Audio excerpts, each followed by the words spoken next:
اتنا تگڑا بندہ. جنگ قادسیہ کے لیے حضرت سعد بن ابی وقاص کو بھیجا. فتوح شام پڑھ کے دیکھیں. حضرت عمر بڑے پریشان ہیں, اتنے دن ہو گئے کوئی رپورٹ ہی نہیں آئی. اب تو موبائل ہے نا, ایک ایک منٹ کی رپورٹ لیں آپ, بلکہ آپ ایک ایک منٹ کی فوٹو لیں. آپ رپورٹ تو دور رہ گئی.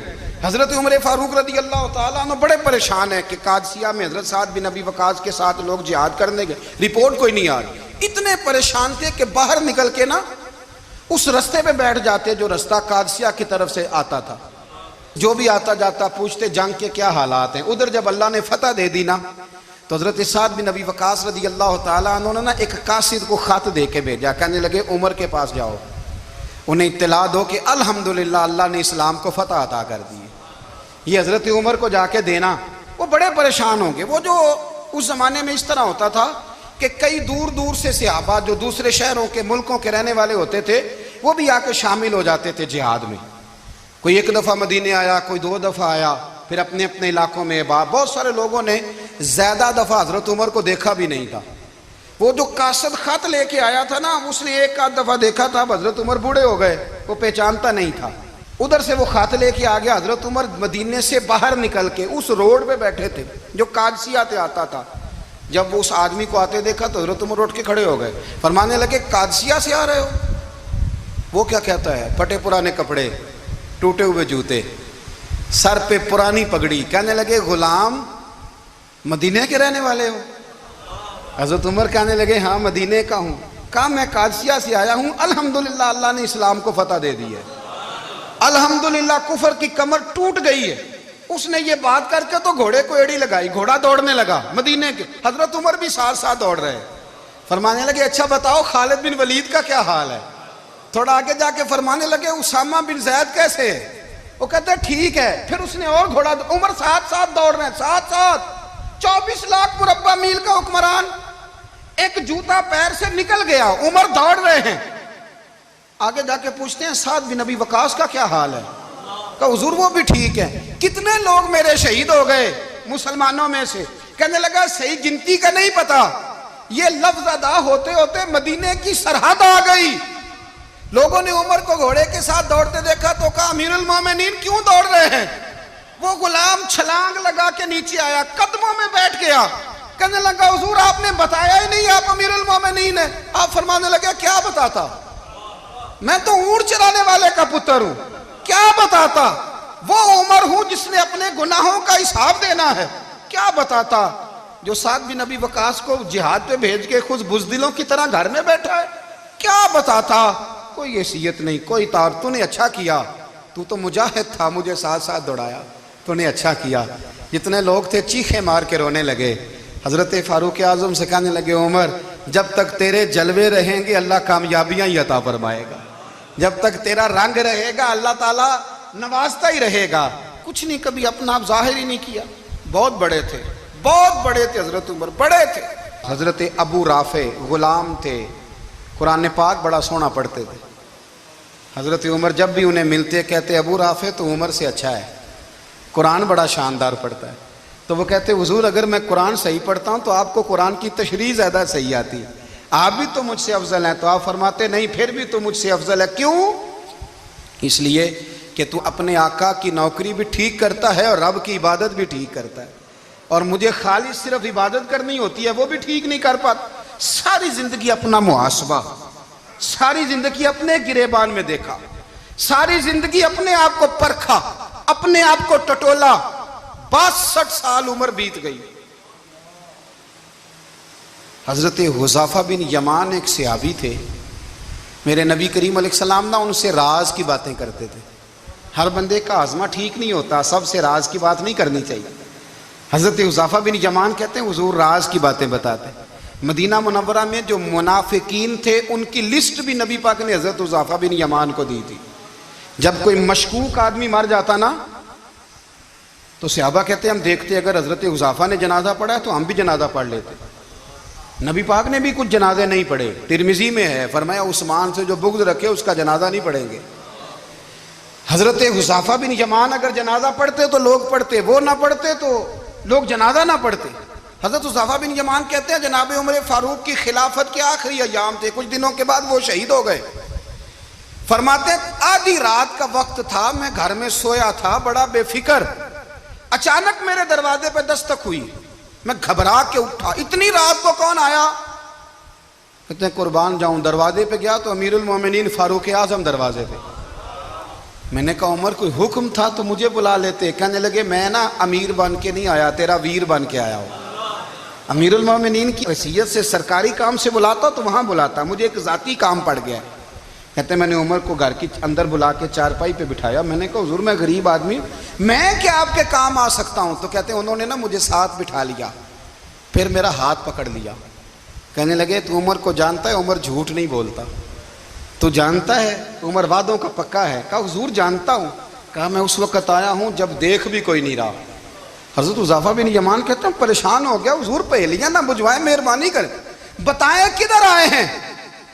تو حضرت عمر فاروق فرمانے لگے 62 سال کا ہو گیا ہوں، 63 میں چل رہا ہے، داڑھی سفید ہو گئی ہے، پھل پک گیا، اٹھ فریدہ ستیا، داڑھی آ گئی پور، اگا نیڑے آ گئی، پیچھا رہ گئی دور،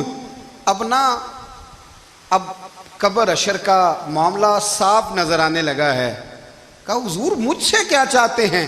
حضرت عمر رو پڑے، کہنے لگے آج میں عشاء کے بعد نکلا ہوں تو نبی پاک کے صحابہ مجھے نیک کہہ رہے تھے، پھر میں نے بچوں کی ماں سے اور بچوں سے بھی پوچھا ہے، وہ بھی مجھ سے راضی ہیں، پر حذیفہ تیرے ساتھ نبی پاک راز کی باتیں کرتے تھے، سچ بتا کہیں عمر کا نام منافقوں میں شامل تو نہیں؟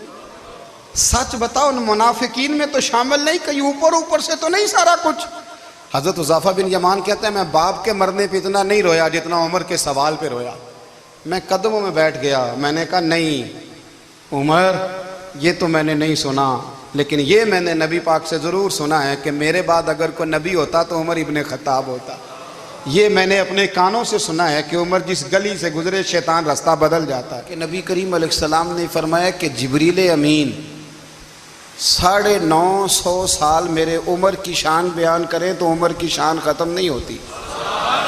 950 سال اگر حضرت جبریل بھی بیان کریں تو یہ مقام ہے سیدنا فاروق اعظم کا۔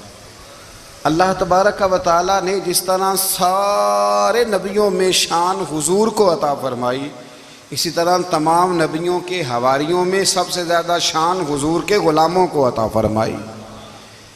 قرآن مجید میں اللہ کریم نے فرمایا یا ایھا الذین آمنوا قوا انفسکم واہلیکم نارا، فرمایا اے ایمان والو خود بھی جہنم کی آگ سے بچو اور اپنے گھر والوں کو بھی دوزخ کی آگ سے بچاؤ۔ حضرت عمر فاروق نے جب یہ آیت نازل ہوئی تو فوراً عرض کیا یا رسول اللہ صلی اللہ علیہ وسلم اس کا کیا مطلب ہے کہ خود بھی دوزخ کی آگ سے بچو اور اپنے گھر والوں کو بھی بچاؤ؟ تو نبی کریم علیہ السلام نے فرمایا عمر اس کا مطلب یہ ہے کہ جن چیزوں کا اللہ رسول تمہیں حکم دیتے ہیں تم اپنے گھر والوں کو ان چیزوں کا حکم دو، اور جن چیزوں سے اللہ رسول تمہیں منع کرتے ہیں تم اپنے گھر والوں کو بھی ان چیزوں سے منع کرو۔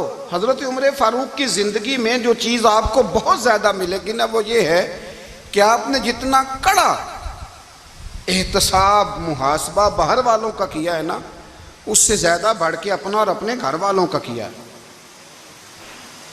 یہ بڑا عجیب معاملہ ہے کہ ہم جتنے لوگ ہیں ہمارا معیار یہ ہے کہ سامنے والا غلط ہے اور میں ٹھیک، یعنی دوسرے کا بچہ گلی میں نظر آ جائے تو اس کی غلطیاں نکلنی شروع ہو جائیں گی، اور میرا بچہ سارا شہر گھوم آئے ایک ٹائر پہ موٹر سائیکل پہ تو ہم کہتے ہیں کہ ابھی بچہ ہے، انشاءاللہ سیانا ہو جائے گا۔ اگر ابا جی آج تک سیانے نہیں ہوئے کہ اس کو سمجھا لیں تو پھر بیٹے کا سیانا ہونا تو ہو سکتا ہے کہ وہ 60-70 سال لگ ہی جائیں۔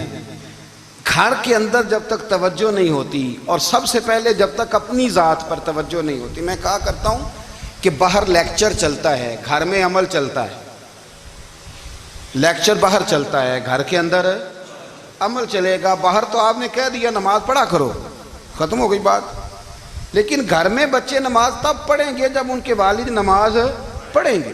گھر میں کہہ دیا پردہ کرو، پر گھر میں بچیاں پردہ تب کریں گی جب ان کی اماں پردہ کرے گی۔ گھر کے اندر عمل چلتا ہے، باہر تو چلو بات بھی چل جاتی ہے۔ تو والد کا جب تک کردار بچے نہیں دیکھتے جب تک اتنی دیر تک ان کا تبدیل ہونا ممکن نہیں ہوتا۔ حضرت عمر فاروق رضی اللہ تعالیٰ عنہ نا باہر والوں کا بھی بڑا سخت حساب کرتے تھے. بڑا ایک گورنر صاحب نے لباس بڑا شاندار پہننا شروع کر دیا تھا تو حضرت عمر نے اتروا کے نا تو انہیں ٹاٹ کا لباس پہنا کے تو اونٹ چرانے کی ڈیوٹی دے دی تھی. اتنا سخت احتساب کرتے. کسائی کی دکان پر بھی 1-2 گھنٹے کھڑے ہوتے تھے. جو آدمی مسلسل 2 دن گوشت خریدتا تھا نا فرماتے تھے اس کا ٹیکس بڑھا دو, لوگوں کو دال نہیں مل رہی اور یہ روز گوشت کھاتا ہے. حضرت فاروق اعظم اس کو جزیہ کہا جاتا تھا یا کچھ اور معاملات ہوتے تو بڑھا دیتے تھے. مسلسل جو 2 دن آدمی گوشت کھاتا تھا فرماتے تھے مدینے میں غربت ہے, اگر یہ والا نظام تم کرو گے تو غریب لوگ کس کی طرف دیکھیں گے. لیکن اس سے زیادہ بڑھ کر جو ان کی زندگی کا معیار اور سٹیٹس تھا وہ یہ تھا کہ اپنے گھر کا خاص خیال رکھتے, خاص توجہ کرتے. ملک شام سے اور ایران سے کچھ لوگ آپ کی خدمت میں آئے تو وہاں سے کچھ کنیزیں بھی آئیں. ان کے بادشاہ کا پیغام لے کے شاہ ایران کی کنیز کو ملکہ نے کہا کہ نا حضرت عمر کی زوجہ کو دیکھ کے آنا ذرا کس طرح کی ہے. ہمارے ملک میں کیا کہتے ہیں خاتون اول, باقی سارے دوؤں میں خاتون اول. ذرا خاتون اول کو دیکھ کے آنا. تو وہ جب آئی نا گھر میں ملنے تو کہا کہ مجھے میری ملکہ نے کہا تھا کہ عمر کی زوجہ سے اہلیہ سے ملاقات کر کے آنا. تو حضرت عمر کی اہلیہ نے نا ایک جوڑا کپڑوں کا دے دیا ملکہ کے لیے اور ایک خوشبو کی شیشی دے دی. اب جب وہ تحفے وہاں گئے تو اس ملکہ نے نا کچھ سونے کا سامان بھیجا, کچھ زیورات بھیجے, کچھ تحائف بھیجے. جب حضرت عمر کے گھر آئے نا وہ خادم لے کے آیا, اس نے کہا جی آپ کی اہلیہ نے تحفے بھیجے تھے. تو جواب میں شاہ ایران کی بیوی نے یہاں جس ملک کا وہ سفیر تھا انہوں نے بھی یہ بھیجے. تو حضرت عمر فاروق نا وہ تحفے لے کے گھر گئے تو جا کے کہنے لگے اپنی اہلیہ سے یہ تو کب سے تحفے تحائف بھیجنے لگ گئی ہے, یہ کب سے نظام شروع ہو گیا؟ تو کہ حضور تحفہ دینا لینا تو ٹھیک ہے, سنت ہے, محبت بڑھتی ہے, تو یہ کوئی قباحت نہیں, اور میں نے اپنی ذاتی استعمال کے لیے جو چیزیں رکھی تھی وہ میں نے دی ہیں. تو حضرت عمر فاروق رضی اللہ تعالیٰ عنہ فرمانے لگے ہم نے کسی ملک کے ساتھ اور اس کے بادشاہ کے ساتھ ذاتی تعلق نہیں بنانا, تعلق جو بھی بنے گا رسول اللہ کے دین کی برکت سے بنے گا. ذاتی رشتے نہیں ہم نے قائم کرنے. ذاتی آپ کے ملک کی جو ایئر لائن جس کا ہر سال خسارے کا ڈنڈورا پیٹا جاتا ہے نا, وہ ہمارے بادشاہ صاحب اور صدر صاحب اگر غیر ملکیوں کو گھوڑا کبھی بھیجنا ہو نا, گھوڑا, تو پورا ایک جہاز گھوڑا لے کے تحفے میں جاتا ہے. پورا جہاز غریب قوم کا یہ سرمایہ, اور قوم بڑی بادشاہ ہے, لائنوں میں لا کے ووٹ دیتی ہے. 2 کام ہمیشہ لائن میں لگ کے کرنے, ایک بل لائن میں لگ کے جمع کرانا ہے اور ایک ووٹ لائن میں لگ کے, تاکہ پھر پورے 5 سال لائن میں ہی لگے رہیں. مرضی سے آپ ووٹ دینا پر جو بات درست ہے اس کو سنو. حضرت عمر فاروق رضی اللہ تعالیٰ عنہ نے اپنی اہلیہ سے پوچھا کتنے کا تھا وہ تیرا جوڑا اور خوشبو کی شیشی؟ انہوں نے کہا 3 دینار کی. فرمایا یہ 3 دینار تیرے اور باقی جو تحفے آئے ہیں وہ تو خود کہہ, چونکہ اس نے تیرے نام بھیجے ہیں, تو کہہ کہ میں مال غنیمت میں دیتی ہوں, تو کہہ میں مسلمانوں کو کہہ. تو زوجہ ہنس پڑی, کہنے لگی میں نام بھی کہوں تو مجھے کہنا تو پڑے گا ہی, کہنا تو میں نے ہے ہی, کیونکہ سامنے عمر فاروق ہیں, لہذا فرمایا کہہ دیتی ہوں میں نے دیا خزانے کو. حضرت عمر نے جمع کرا لیا. میں یہ کیا بات ہوئی, میرے گھر والے جو مرضی کریں, ان کا معیار زندگی جس طرح کا مرضی ہو. اور حضرت عمر ایک جملہ کہا کرتے تھے, اللہ کرے کہ یہ باتیں اس دور حاضر میں ہماری سمجھ میں آئیں. حضرت عمر فاروق رضی اللہ تعالیٰ عنہ اپنے بچوں کو فرمایا کرتے تھے کہ بہت آدمی کو بھوک لگی ہو نا اور پھر اس کی پسند کا کھانا پکا ہو, جتنے شوق سے وہ اس کھانے کو دیکھتا ہے نا, فرمایا اس طرح پوری قوم اپنے بادشاہوں کے خاندان کو دیکھتی ہے. اس تیزی کے ساتھ دیکھتے ہیں کہ ان کے گھر میں کیا ہو رہا, ان کا معیار زندگی کیا ہے, ان کا سٹیٹس کیا ہے.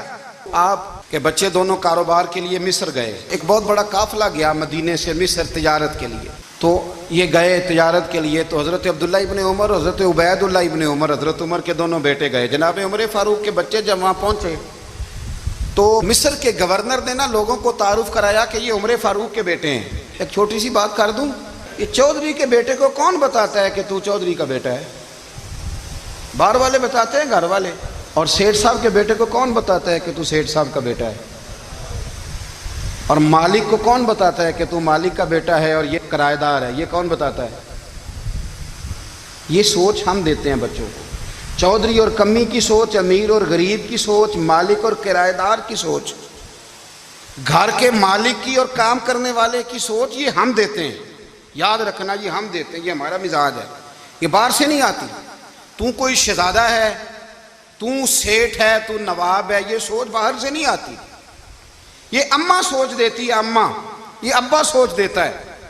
اور پھر جب تباہی اترتی ہے تو اس کے ذمہ دار بھی باہر والے نہیں ہوتے، گھر والے ہوتے ہیں، گھر والے.